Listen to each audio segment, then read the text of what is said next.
Hello and welcome to Ryan Watches Movie. My name's Adam Patterson. With me today, we've got Kevin Rakestraw. Hey, Kevin. Hey. I'm also joined by Ryan Holes. Hey, Ryan. Hello.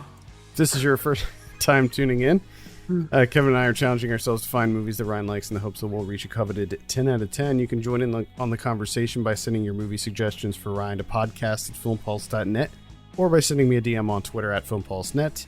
If you like the show, or even if you don't, please consider checking out the Frederick's Ataxia Research Alliance website at curefa.org. Again, that is curefa.org. Ryan, what do we have you watch this week? MacGruber. MacGruber. Now, last week, at the end of the show, we discussed what you were in the mood for. You said comedy, I think, or you were just like, I don't care. And Yeah. we decided that we were going to try to find you an action comedy, and out of nowhere, Kevin is like MacGruber, and I was like, he saw this for sure. And we had this back and forth about it. We looked at your Letterboxd, and we were like, oh, it's not on his Letterboxd, but this came out in 2010, so that was before Letterboxd was around. And so then I just straight up asked you if you saw it before, and you said no. So here we are, MacGruber. This is direct. It blows my mind. This is a movie that I've always wanted to throw out there, but I've never done it because I'm like, there's no way he didn't see this movie. I'm shocked. So this is directed by Jorma Taccone. I have a synopsis here. Former special operative MacGruber is called back into action to take down his arch enemy, Dieter von Kunth, who's in possession of a nuclear warhead and bent on destroying Washington, D.C. Ryan, tell us a little bit about MacGruber. Well, in the beginning, you find out that he's supposed to get married. And at his wedding, this Val Kilmer pretty much blows up his wedding. And he kills the lady he's marrying. And it goes into pretty much hiding. And the government comes after him and convinces him to come out of hiding. And he tries to build a team to go after Val Kilmer. And her team is in a van. And it blows up.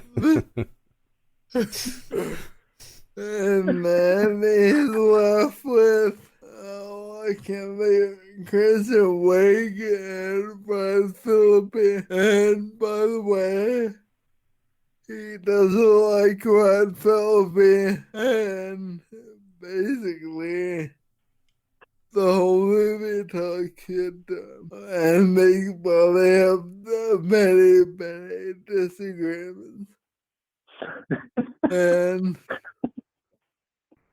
they end up going after this Falconer, and eventually they catch up to him when he's about to shoot a rocket on nuclear warhead. And I wasn't gonna tell you what happens, but it kind of runs it, and this is already short.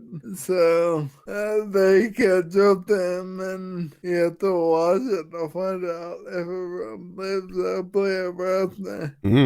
Cool, he doesn't want to spoil it. There's many subtleties that happen throughout the movie.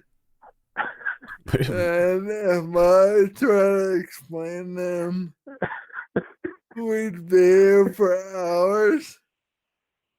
And they probably wouldn't make much sense unless you see them happen.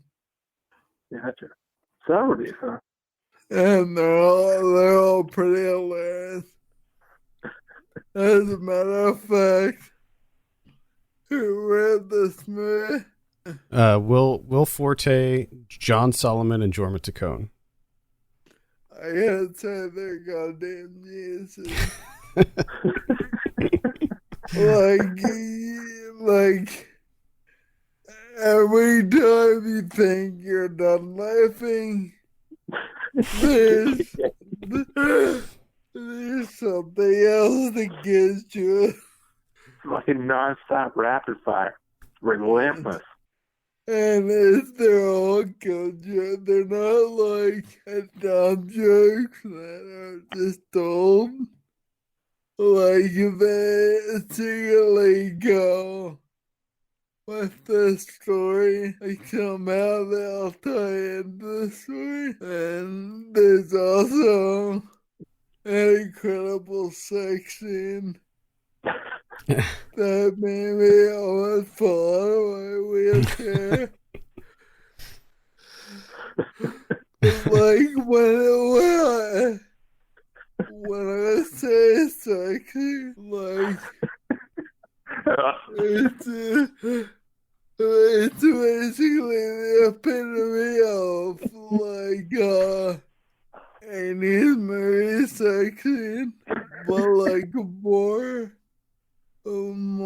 exaggerated. Yeah, the sound editing on that, especially with the music. Oh yeah.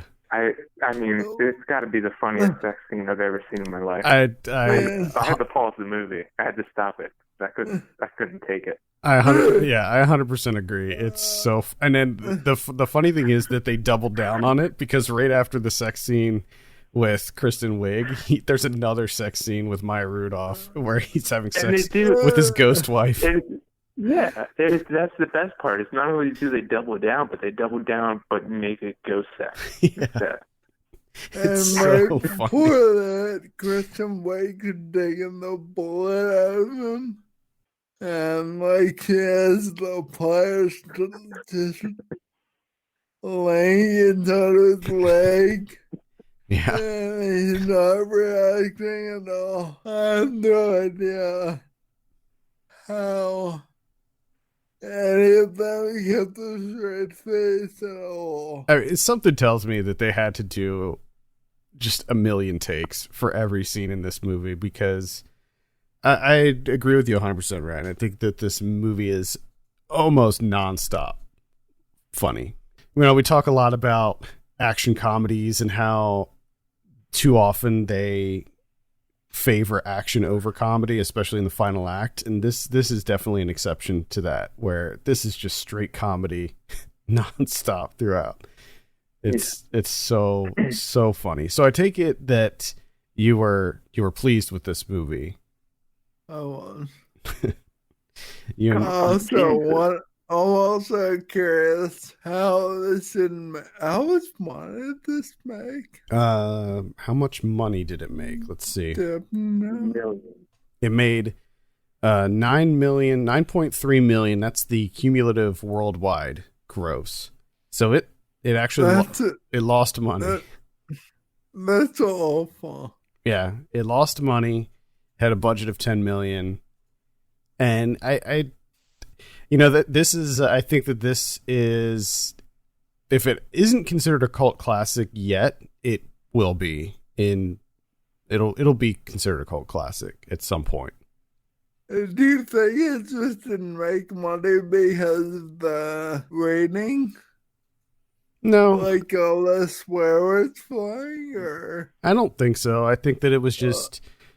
It's just one of those movies that I think, when maybe the marketing made it look stupid and people just didn't see it because they thought it was going to be dumb. And well, I think also too, like when this came out, I think like the actual skit from SNL, I don't think it was that big of a skit. no, I mean, I think a lot of people were kind of like, "What the fuck are you doing?" Yeah, like Will Forte wasn't a name, right? I think that, yes, I think you're right, Kevin. Like the sketch in SNL, it was one note, right? It did every time. It was the same, pretty much the same sketch over and over again, where it was this kind of MacGyver spoof, and at the end he blows up because of his incompetence. And so I think you're right. Taking that sketch, which is, there's not a lot going on in that sketch, is very surface level, and expanding that into an entire, like a feature length film, it doesn't seem like it would necessarily work. And you also look at SNL movies, and historically SNL movies do very poorly at the box office, and most SNL movies, I think maybe with the exception of Wayne's World, are bad. Like they're just not very good. So I think it had a lot going against it from the beginning. But I remember I saw this in the theater and I thought it was absolutely hilarious. And like I was so glad that Kevin suggested this because it gave me an excuse to rewatch it after all these years. And I still was just one of laughing. the reasons that I picked this is because I've never seen it and I've wanted to. Oh, so this was an excuse for me to watch it. Oh really. My God. Fuck you, Ryan. This wasn't about you. This was about me. Okay. I didn't know that this was a first time watch for you, Kevin. So what did you think of it? I thought it was pretty good. I mean, again, I'll reiterate, it's got to be the funniest sex scenes I've ever seen in a movie. It's just absolutely ridiculous. I love the bit of the detachable head unit. Oh my God, yes. There's that bit the whole way through. The ongoing him with the other guy and his license plate number and how that's a whole bit. Mm-hmm. The only thing that I was kind of surprised about, because like you said, the SNL skit is pretty one note, right? And it's just a spoof on MacGyver. And this movie does feel like it's not really MacGruber. Because, like, MacGruber, the skit is, like, he's just incompetent, he can't make a thing, he blows up and he dies, right?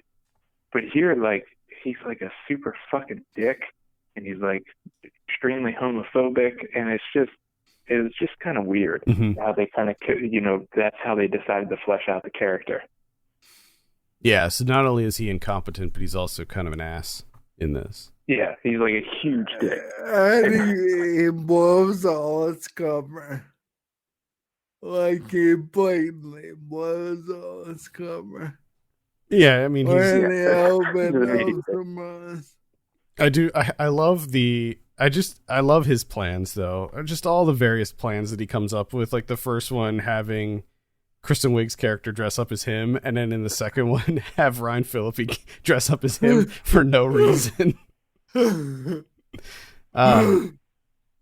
love that. But they had to give him an arc, so he starts off as a dick, but he comes around a little bit. He learns. There's lessons. I also enjoyed the scene when Kristen Wiig is in the coffee shop and she's like there in her ear. Mm-hmm. They're getting shot. And she's freaking out. But no one knows why. I think there's a lot of like funny one-liners and stuff like that in this. I think maybe the one there's so many, but the one that always sticks out to me is when he kills the one henchman with the van in that scene, the shootout scene, and he goes, "Hossbender, dead at the age of who gives a fuck." This is like kind of what SNL should be, I guess I'll say. I don't know if I'm saying that right, but like, I don't know, it's just... This was during a really high point for SNL. This was during a really good cast, and I think... Yeah. But it was still that thing where, even though it was a high point, like Will Forte wasn't like one of the names, you know what I mean? Like he wasn't in a ton of skits. I feel like this was really what gave him his style. Like I feel like this movie is allowed him to really tap into what makes him funny. Because if you look at this and then you look at Last Man on Earth, his character in this is very similar to his character in Last Man on Earth. And I think that that's really where he excels with his different characters, and it's just he's so funny. His line delivery, is it's impeccable. Oh yeah, I love when he's like at the end when he opens up the warhead, he sees all the wires. Yeah, it's just like what the fuck is this? Yeah. I think that's more of like a 3-wire guy. I mean, certainly this movie is a lot edgier than what you would see on SNL. I mean, it is rated R, so they swear a lot more. They can get away with a lot more. And then there's more gross out gags too, more sexual gags and stuff like the celery in the butt stuff. That was hilarious. I kind of thought that you would like that gag.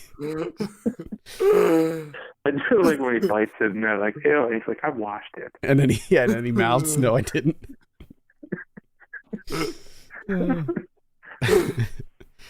Yeah, I really enjoy this movie, and I hope that it becomes a bit of a cult classic if it's not already. And I think that you can say the same thing about Pop Star, Never Stop, Never Stopping, which was another movie directed by Jorma Taccone. Like, that movie didn't do well at all either, and I think that movie is as funny as this. Ryan saw that one, right? Because I keep suggesting that mostly because I want to see it. Yeah, I enjoyed that movie also. That movie is hilarious. I don't know. I don't just watch these movies on my own. Just like, damn it, Ryan saw it. I'll never get to see it. You need an excuse. Yeah, it's unfortunate. Pop Star was not successful either, which is just a shame. Which is wild because pretty much anything that I've ever seen, anytime someone talks about Pop Star, is how great it is. Mm-hmm. Yeah. I remember seeing that in the theater too and finding it to be, I was just laughing nonstop, and there's not too many comedies these days that have me laughing as much as that movie. And that's a weird one too, because that's when that movie came out in 2016, Lonely Island was like very popular. They were like almost a household name at that point. Everybody loved the Lonely Island stuff. So it's strange that was not more successful. Yeah. Also, really enjoyed the scene at the beginning while the wrestlers were in the band. Yeah. And it blew up, and he was like, oh my God, is everyone dead? Yeah. No.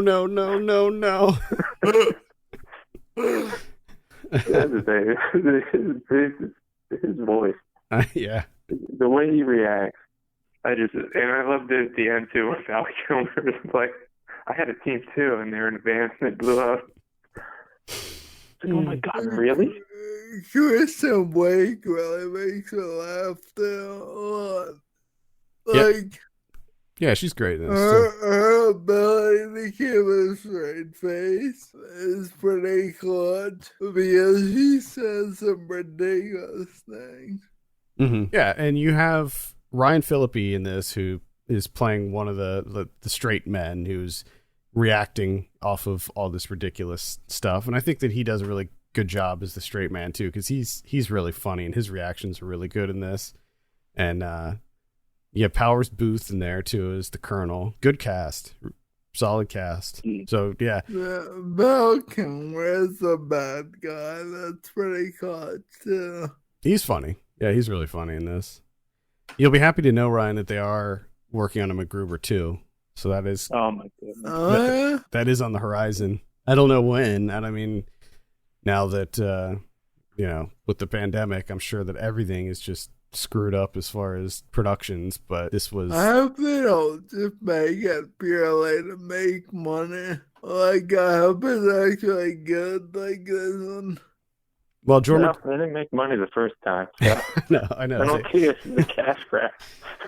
Yeah, I can't imagine that they would just be like, let's just make some money.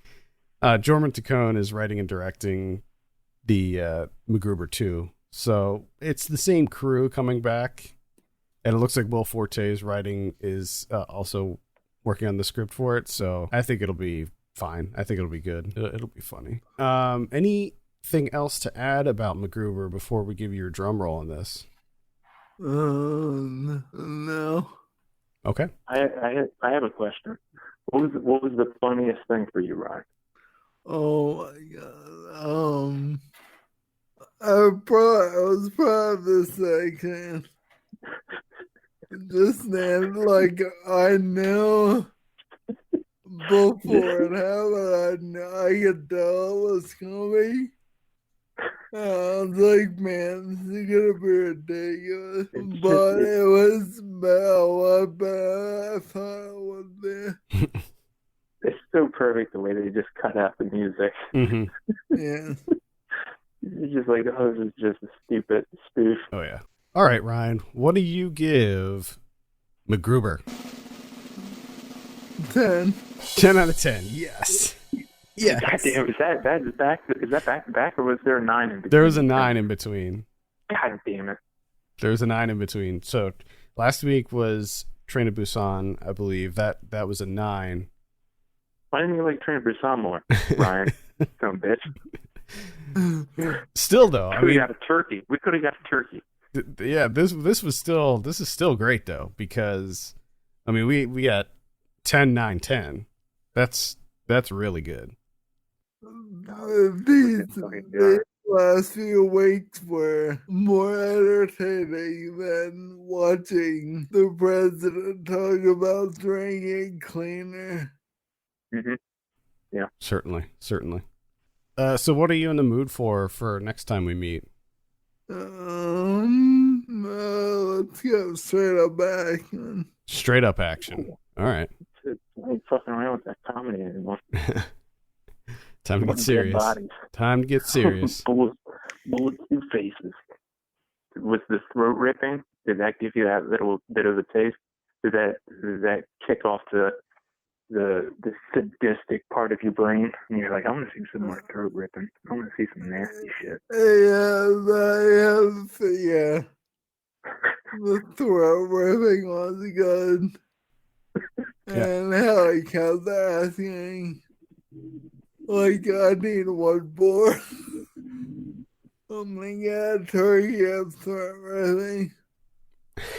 Yeah, I love this scene when he does the third throat rip, and Ryan Phillippe's like, go ahead. So good. Okay, I think that's going to close it out for this week. Thank you so much for listening. You can send us your picks for Ryan to podcast@filmpulse.net. You can follow us on Twitter @filmpulsenet, @filmpulsekevin, and @mylegsdon'twork. If you have a minute, consider reviewing us on your podcast platform of choice. For Kevin Rakestraw and Ryan Holes, my name's Adam Patterson. We'll see you next week. Don't drink cleaner. See you later.